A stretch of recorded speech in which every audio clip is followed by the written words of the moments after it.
you need to fund your retirement plans. If you don't have a retirement plan, you need to get a retirement plan. There's like 3 primary types of retirement plans that you guys should be focused on. My favorite, and the one if you have nothing else, the first one you need to do, it's called an HSA. It's a health savings account. This does require that you have a health care plan that qualifies as an HSA. If you guys aren't aware, EXP has really cheap insurance. I would recommend that you guys go, I think it's exphealthcare.com.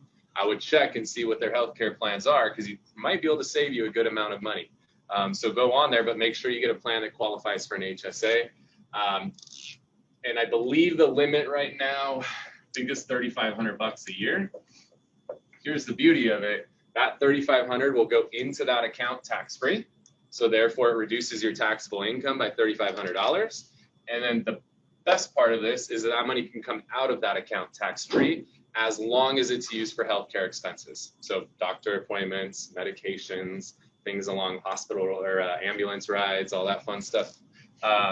So they'll actually give you a little debit card. And so whenever you have medical expenses, you use that card, and it'll go in tax-free, it'll go out tax-free. It's one of the most awesome tax loopholes that there is. Yeah, dental, contact lenses. You can even go to CVS and go pick up a medication, but you happen to bring like a bunch of other stuff that you bought at CVS, like a loofah, and they'll put it through, and you can get it for free through the HSA. Consult your CPA on what you just said. Okay. No, I swear, I've been doing it for years. I've been doing it for years. Okay, next up is an IRA. I don't remember what the contribution limit is on an IRA. 5,500.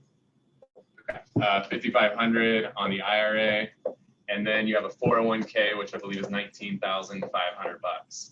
And there's 2 different ways you can do the IRA. One way it's going to go in tax-free, it's going to come out taxed.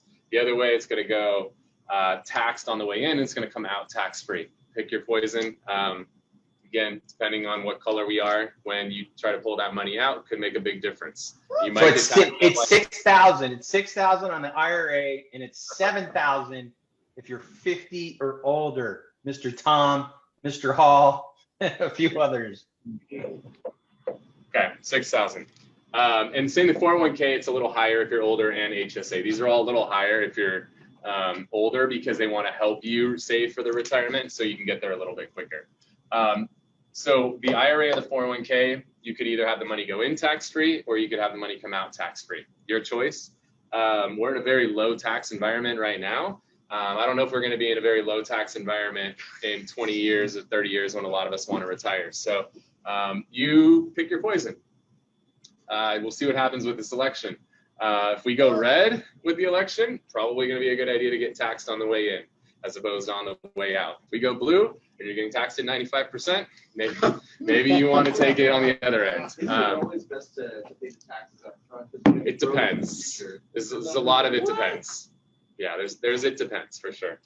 So you'll want to talk to the person who sets these up for you is a certified financial planner typically. CPAs and CFPs are 2 different people. So you'll want to, but the good thing, like my CPA and my CFP like talk to each other. They're literally in the same building, and so they'll share, ideas, and my CPA can tell my CFP, like, here's where Kyle's at, here's what's going on, here's where we need some help. My CFP can help advise, what we need to do to make it more attractive, or to put me in a better position. And then there's another thing called a solo 401k. And I believe that's closer to like 50,000 that you can put into a solo K. All of these, you want to talk to a certified financial planner that can help advise you on this stuff. I believe we have some. There's a guy named Garrett who's out in Santee. He's a good dude who can help you with it. So you could talk to, but you need to talk to a certified financial planner for sure that can help you with these. Yes, ma'am. If you bring the 401k from a previous job, like how often do you deposit money into the 401k? So if you have an old 401k, what you'll do a lot of times is roll it over into an IRA. And then the benefit is IRAs, you can have what's called a self-directed IRA, where you can actually have a little more flexibility in like where the money goes. It's in the investment fund. Like you can buy real estate with a self-directed IRA. What if you have both? You can. Do you have an active 401k or you just have an old one? No, I have an active one. Like it's in a bunch In a of little perfect stuff. world, if you have like old 401ks, again, I'm not the financial planner, but you'd probably want to talk to yours.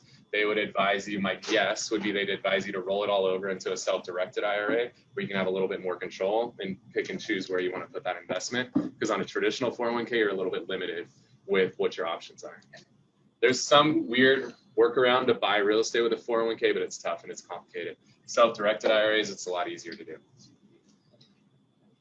But start with the HSA. If nothing else, start with an HSA. $3,500 away tax-free every year, and then you can take all that money right back out again and buy your contact lenses every week, or every time you go to the dentist, or you're sick, or your kid's sick, like use it for healthcare expenses.